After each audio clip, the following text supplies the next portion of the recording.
अतुलित बलधामं हेमशैलापदेहं धनुजवनकुशानं ज्ञानिनामग्रगण्यं सकलगुणनिधानं वानराणामधीशं रघुपतिप्रियभक्तं वातजातं नमामि। नमो नमः। તમારા બધાનું સ્વાગત કરું છું આધ્યાત્મિક મહાશક્તિમાં। હનુમાનજી મહારાજની આરાધનાના ઉત્તમ દિવસો આવી રહ્યા છે અને હનુમાનજી મહારાજની આરાધના કરવી હોય તો એમના જેવા ગુણ વિકસાવવા જરૂરી છે। સૌથી પહેલાં જો વિચાર કરીએ તો એ વિદ્યાવાન છે, ગુણી છે અને અતિ ચાતુર છે। આ તુલસીદાસજી હનુમાન ચાલીસામાં એમને વિશેષણ રૂપે વિશેષિત કરે છે, સુશોભિત કરે છે। અને જ્યારે એ વિચાર કરીએ તો બાલ સમય રવિ બક્ષલિયો તબ તીન લોક ભયો અંધિયારો ત્રાહી સુત્રાસ ભયો જગકો યહી સંકટ કાહુ સુજાતન તારો।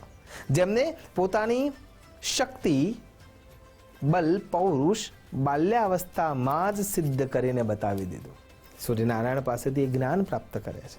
તો આના આધારે જો વિચાર કરવા જઈએ તો સૌથી પહેલાં એમનામાં અભિમાન નથી। બાળ સમય રવિ બક્ષલી, સૂર્યનારાયણને ગ્રસિત કર્યા હોવા છતાંય જ્યારે સંબંધો વિચારવા છે, વ્યક્તિના વ્યક્તિત્વને વિચારવું છે તો એક જગ્યા એવી રાખવી જોઈએ કે જેના કારણથી સંબંધ ફરીથી સધાઈ શકે। તમે તમારી ભૂલનો એકરાર કરી શકો અને સામેવાળાના અંદર જે ઉત્તમ ગુણ છે એને આત્મસાત કરી શકો। આ ગુણ હનુમાનજી મહારાજ પાસેથી આપણને શીખવા મળે છે। એટલા માટે સૌથી પહેલાં એ અમાની બની ગયા છે, અભિમાન રહિત બની ગયા છે। ત્યાંથી જ્યારે યુવાવસ્થા આવે છે અને એ વખતે જ્યારે એ જે વ્યક્તિઓને મળવા માટેનો પરિકલ્પના આપણે જો વિચાર કરીએ છીએ તો દરેક જગ્યાએ એમનો છદ્મ વેશ જ જોવા મળ્યો છે।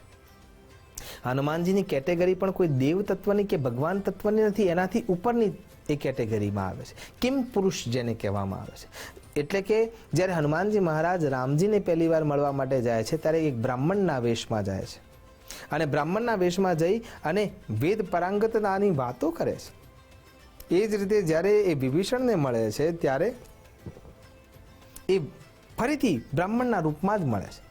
એ જ રીતે જ્યારે ભીમને મળી રહ્યા છે ત્યારે વૃદ્ધ વાનર રૂપે મળી રહ્યા છે। એ જ રીતે જ્યારે અર્જુનના રથના જે ધ્વજમાં જ્યારે એમને બેસવાનું થાય છે ત્યારે એ યુવાવસ્થામાં છે। એટલે એ વારે વારે ક્ષણે ક્ષણે નવીન્યતાને પ્રાપ્ત કરે છે। એટલા માટે જ્યારે વિચાર કરીએ છીએ ત્યારે છદ્મ રૂપ ધારણ કરવાની એમની જે ક્ષમતા છે એ સ્પષ્ટ રૂપે જોવા મળે છે અને એમને એ કિમ પુરુષમાં પરિવર્તિત પણ કરે છે। ત્યાંથી આગળ જો વિચાર કરીએ તો એમની પાસે કોમ્યુનિકેશનની જે સ્કિલ છે એ અત્યંત પ્રબળ અને પ્રભાવક છે। સૌથી પહેલાં જ્યારે રામજીને એ મળે છે ત્યારે એ મિત્રતા કરાવે છે સુગ્રીવ પાસે। કેમ?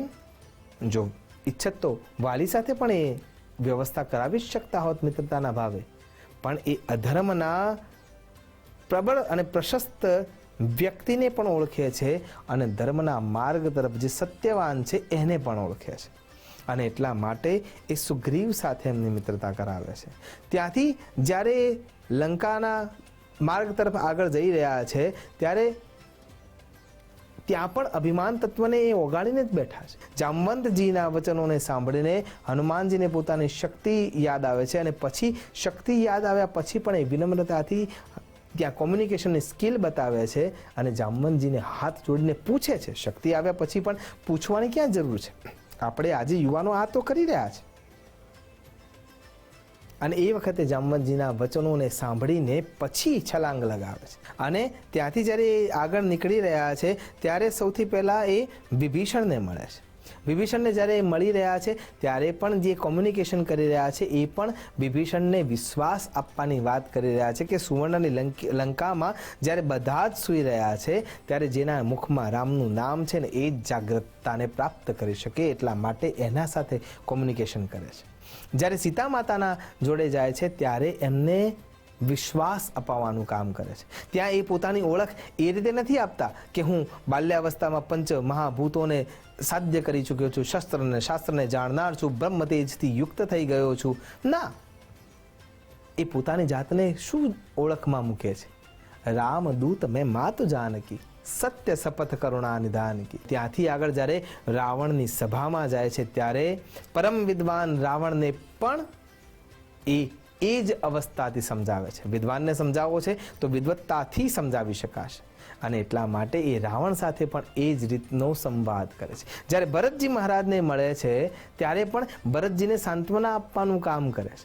એનાથી આગળ વિચાર કરીએ તો મર્યાદાનું અતિક્રમણ ક્યારેય પણ એમને કર્યું નથી.